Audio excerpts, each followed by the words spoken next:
এজন্য বাদশা সুলতান মাহমুদ একটা দৃষ্টান্ত দিয়েছেন। বাদশা সুলতান মাহমুদ গজনবী একটা ছোট্ট দৃষ্টান্ত দিয়েছেন, সেই দৃষ্টান্তটা আপনাদের কাছে শোনাবো। গজল কি কম হচ্ছে বলে মনে হয় নাকি? একটু কমে যাচ্ছে নাকি?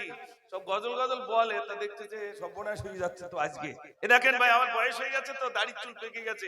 আগে উঠির পর খানিক বলে নিতুম, সবাই বলে গজল শিল্পী।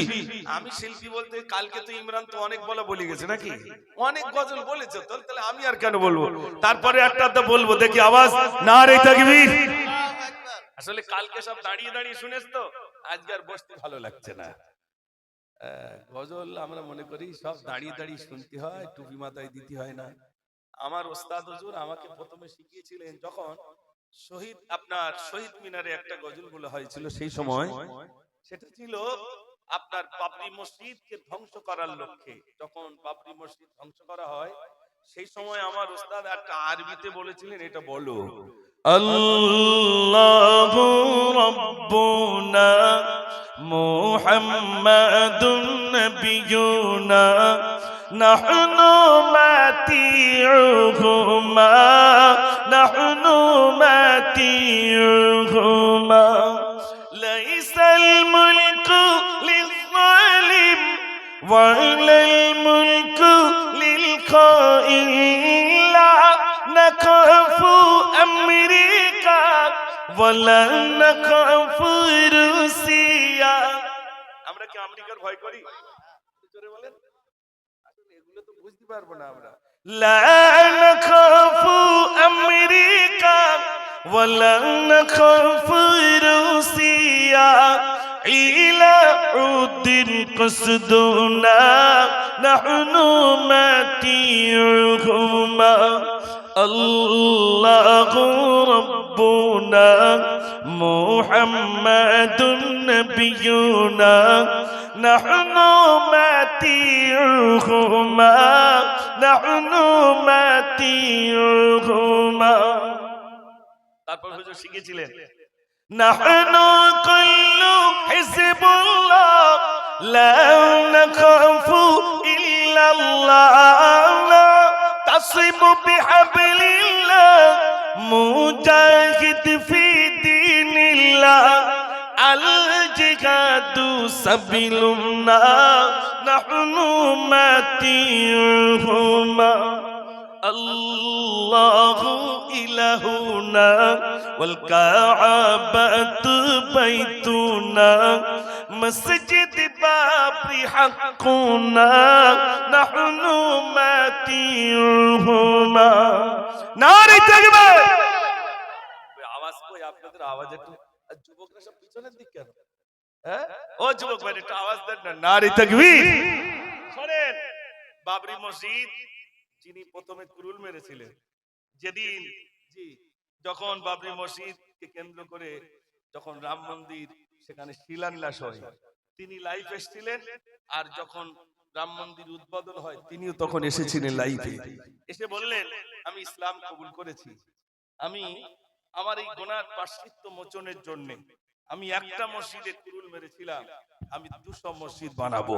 নারে তাকবীর, নারে তাকবীর। এ পর্যন্ত 100 মসজিদ তানার বানানো হয়ে গেছে। তাহলে ভেঙেছেন কটা? হচ্ছে কটা? 200টা হচ্ছে, 100 বানানো হয়ে গেছে, আর 100 হবে। তাহলে লাভ না লস? জোরে বলে, লস না লাভ। তিনি তানার প্রায়শ্চিত্ত মোচনের জন্য, ভাই তুব্বাল হুমায়রি শাম দেশের বাদশা ছিলেন, তিনি আসছিলেন কাবা বাইতুল্লাহ। তো কাবা বাইতুল্লাহ যখন আসছেন, সমস্ত দেশের উপর দিয়ে আসছেন, সব দেশের মানুষরা তাকে ফুল দিয়ে স্বাগত, ফুল দিয়ে সংবর্ধনা জানাচ্ছেন। কিন্তু কাবায় এসেছেন, কাবার মানুষেরা তাকে সম্মান জানালো না। তিনি রেগে গেলেন, বললেন, এই কাবার মানুষেরা, মক্কার মানুষেরা, তোমরা আমাকে সেলুট জানালে না কেন? বলছে, আমরা ওই মানুষটাকে সেলুট জানাই যিনি একটা সাদা কাপড় পরে আসবেন আর একটা সাদা কাপড় গায়ে দিয়ে আসবেন, অর্থাৎ ইহরামের কাপড় পরে আসবেন, ওই মানুষটাকে আমরা সেলুট জানাই, সম্মান জানাই। তিনি বললেন, কিসের জন্য সাদা কাপড় পরতে হবে? বলছে, কাবা বাইতুল্লাহ সম্মানার্থে আমার রাজ পোশাক খুলতে হয়, সাদা কাপড় পরতে হবে, আর আমার রাজ পোশাক খুলতে হবে। এই চলো যে ঘরকে সম্মান জানানোর জন্য সাদা কাপড় পরতে হয় ওই ঘরকে আমি ভাঙবো। তাই ভাঙার জন্য এগিয়ে গেলেন। যখন তিনি মসজিদুল হারাম পার হলেন, এবার সিঁড়ি, এবার নিচু জায়গাটা হলো কাবা বাইতুল্লাহ, চাতোয়ালোটা হলো মাতাব। মাতাবে যেই না পা দিয়েছেন নিস্তেজ হয়ে পড়লেন, গাল থেকে গাজা রক্ত বারোতে শুরু হলো। এবার তানাকে দেখার জন্য ডাক্তার আসলেন, আলেম আসলেন। ডাক্তার দেখছে কোনো রোগ নাই। মাওলানা সাহেব এসে বলছেন, ও তুব্বাল হুমাইরি, অন্য কিছু হয় নাই, এই ঘরকে সম্মান করেছো, আল্লাহর তরফ থেকে তোমার মুখে গাজা রক্ত এসেছে, চলো হারামের এরিয়ার বাইরে চলো, সেখানে গিয়ে তওবা করো, আল্লাহ হয়তো তোমাকে নিষ্কৃতি দিতে পারে। হারামের এরিয়ার বাইরে গেলেন, তওবা তিল্লাহ করলেন, আল্লাহ যদিও সুস্থ করলেন, সুস্থ হওয়ার পরে আনন্দে আত্মহারা, আমি ওই ঘরকে সম্মান করতে এসেছিলাম, আমি ওই ঘরকে সম্মান জানাবো। কি দিয়ে সম্মান জানাবো? তাই সামদেশ থেকে একটা কালো গ্লাভ তৈরি করা হলো। ওই গ্লাভটা কাবা বাইতুল্লাহ সর্বপ্রথমেই চড়ানো হয়েছিল। একটু জোরে নারে তাকবীর, নারে তাকবীর। ভাইরা, আজ আপনারা আপনাদের এখানে আসতে পেরে সত্যি খুব ভালো লাগছে। আপনারা অনেকে গজল শিল্পী হিসাবে আমাকে চেনেন, কিন্তু আমার এই কথাগুলো যদি শুধু গজল বলতাম আর শোনা হতো বলে মনে হয় ভাই। আপনাদের দোয়ায় গজল ছোটবেলা থেকেই বলি, আমার ওস্তাদ হুজুররা শিখিয়েছিলেন।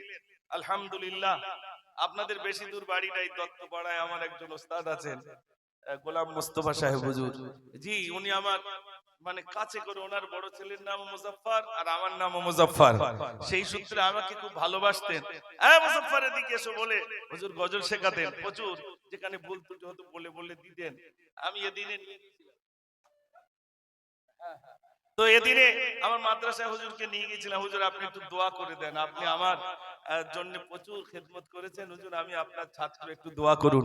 আল্লাহ দুটি মাদ্রাসা করার সুযোগ দিয়েছেন, একটা ছেলেদের একটা মেয়েদের। ছেলেদের মাদ্রাসায় 115টি বাচ্চা আছে, মেয়েদের বানাত বানিয়েছি, তবে স্কুলের মতো পুরো স্কুলের প্যাটার্নে। আলহামদুলিল্লাহ 5 থেকে 8 পর্যন্ত বাচ্চারা মেয়েরা পড়বে, তারা ঠিক 10টায় আসবে, 4টায় চলে যাবে, দুপুরবেলা খাওয়া দাওয়া করবে, আর সব ম্যাডাম অর্থাৎ মহিলা শিক্ষিকা দিয়ে ওই সমস্ত বাচ্চাদের শিক্ষাঙ্গন তৈরি করা হয়েছে। আলহামদুলিল্লাহ, আপনার দোয়া করবেন। জাতির জন্য, কওমের জন্য কিছু করতে হবে ভাই, জাতি যাতে পথভ্রষ্ট না হয়ে যায়। এই কওম, এই জাতি, আমার বিশেষ করে আমার এই পাড়ার মুসলমান ভাইরা যাতে পথভ্রষ্ট না হয়ে যায়, দিনহারা না হয়ে যায়, বেনামাজি না হয়ে যায়। জুয়া আড্ডার ভিতরে যারা জড়িয়ে রয়েছে, যারা ডুবে রয়েছে, তাদেরকে টেনে টেনে তুলতে হবে না, হবে না? জোরে বলেন। যারা জুয়া খেলছে, যারা টিকিট খেলছে, যারা ব্যভিচার করছে, যারা সুদ খাচ্ছে, যারা মদ খায়, তাদের দুয়ার পর্যন্ত আমরা যেতে পারিনি। আর আল্লাহ রাসূল সাল্লাল্লাহু আলাইহি সাল্লাম ওই যারা মদ খেত, যারা জুয়া খেলতো, যারা আগুন পূজা করত, যাদের গায়ে বিরাট শক্তি ছিল, আল্লাহ রাসূল সাল্লাল্লাহু আলাইহি সাল্লাম তাদের দুয়ারে দুয়ারে পর্যন্ত গেছেন, পা মোবারক ফুলে যেত। রাসূল করিম সাল্লাল্লাহু আলাইহি সাল্লাম তায়েফের বুকে গেছেন, তায়েফের ছোট ছোট বালকদেরকে লিলিয়ে দেওয়া হয়েছে। পাগল এসেছে, পাগল তোরা পাথর মার, পাথর ছুঁড়ে ছুঁড়ে আমার রাসূলকে তারা আক্রমণ করলো। রাসূল করিম সাল্লাল্লাহু আলাইহি সাল্লাম বেহুশ হয়ে গেলেন, শরীরের রক্ত, জুতো মোবারক লাল হয়ে গেছে। হুজুর আমার বেহুশ হয়ে পড়ে গেলেন, বদদোয়া করলেন না, শুধু বললেন তাদের বংশের ভিতরে, তাদের বংশে হয়তো একজন আল্লাহ ওয়ালা, আল্লাহ বলনে ওয়ালা বান্দা হয়তো আল্লাহ তৈরি করে দেবে। একটু জোরে বলুন সুবহানাল্লাহ। রাসূল কারো দুয়ার পর্যন্ত তিনি যাননি এমনটি নয়, বরং প্রত্যেকের দুয়ারে দুয়ারে তিনি গেছেন, মানুষের কাছে গেছেন। অতএব আমাদের গ্রামে এই সারাপুন, বিশেষ করে আপনাদের এই গ্রামে, এই পাড়ায় যদি কেউ জুয়া খেলে, কেউ যদি টিকিট খেলে, কেউ যদি ব্যভিচার করে, কেউ যদি সুদ খায়, তাকে বলতে হবে। কিভাবে বলতে হবে? আল্লাহ তা বলে দিয়েছেন, উদউ ইলা সাবিলি রাব্বিকা বিল হিকমাতি ওয়াল মাউইযাতিল হাসানা। একটু জোরে বলুন না সুবহানাল্লাহ। কি করে তাদেরকে নসিহত করতে হবে আল্লাহ রাব্বুল আলামিন শিখিয়েছেন। রাসূল করিম সাল্লাল্লাহু আলাইহি সাল্লামকে বলে দিয়েছেন, ধমক দিয়ে নয়, জোর করে নয়। আমি কাউকে এরকম তুমি মদ কেন খাচ্ছ, তুমি কেন জুয়া খেলছো, তুমি কেন টিকিট খেলছো, ধমক দিয়ে নয়, বরং মহব্বতে তাদেরকে দ্বীনের প্রতি আকৃষ্ট করো, ইসলামের দিকে তাদেরকে মহব্বতে তাদের কাছে আহ্বান করো। আল্লাহ রাব্বুল আলামিন এই শিক্ষা আমাদেরকে দিয়েছেন। অতএব এই দায়িত্ব আমাদের উপরে আছে না নাই? একটু জোরে বলেন। আমার উপরে আপনার উপরে দায়িত্ব আছে। যারা সমাজে যারা মদ খায়, যারা জুয়া খেলে, যারা টিকিট খেলে, যারা বেনামাজি, তাদের দুয়ার পর্যন্ত আমি গেছি। ওই বেনামাজিতে একদিন আমার বিরুদ্ধে বলবো, আল্লাহ ও নিজে নিজে নামাজ পড়েছে, কপালটা কালো করে ফেলেছে, কিন্তু কোনোদিন আমার কাছে এসে বলেনি, আমার কাছ পর্যন্ত আসেনি। আমি মদ খেতাম, আমার বাড়িতে এসে বলেনি, আমার কাছে কোনোদিন এসে বলেনি তুমি মদ খেও না, তুমি জুয়া খেলো না, তুমি টিকিট খেলো না, এ কথা কেউ বলেনি। কিন্তু মনে রাখতে হবে, এটা আমাদের দায়িত্ব, বলতে হবে। আর হেদায়েত দেনওয়ালাটা কে? আল্লাহ। একটু জোরে বলে। হ্যাঁ, আল্লাহ রাসূলকে আল্লাহ বললেন, হাবিব আপনি বলনেওয়ালা, আর আমি আল্লাহ হেদায়েত দেনেওয়ালা। আপনার দায়িত্ব আপনি বলুন, আর আমার দায়িত্ব আমি পালন করব। হেদায়েত দেনেওয়ালা চাবি আমি আল্লাহ আমার কাছে রেখেছি, কোন নবীর হাতে দেইনি। অতএব এখানে জানা আছেন, সবাই এখানে আসতে পারেননি। আল্লাহ যাদেরকে মনোনীত করেছেন, মহব্বত করেছেন, ভালোবেসেছেন, দুনিয়ার আবর্জনা থেকে বাছাই করে খুঁটে বেছে আল্লাহ জান্নাতের বাগানে বসবার সুযোগ দিয়েছেন। আজকে আমি এতটুকু আপনাদের কাছে বলবো, ভাই মিলাদ প্রতিনিয়ত হচ্ছে, এক একটা বক্তা এক এক দিনে 2 জায়গায় 3 জায়গায় করে, তাই ডায়েরি খালি নেই।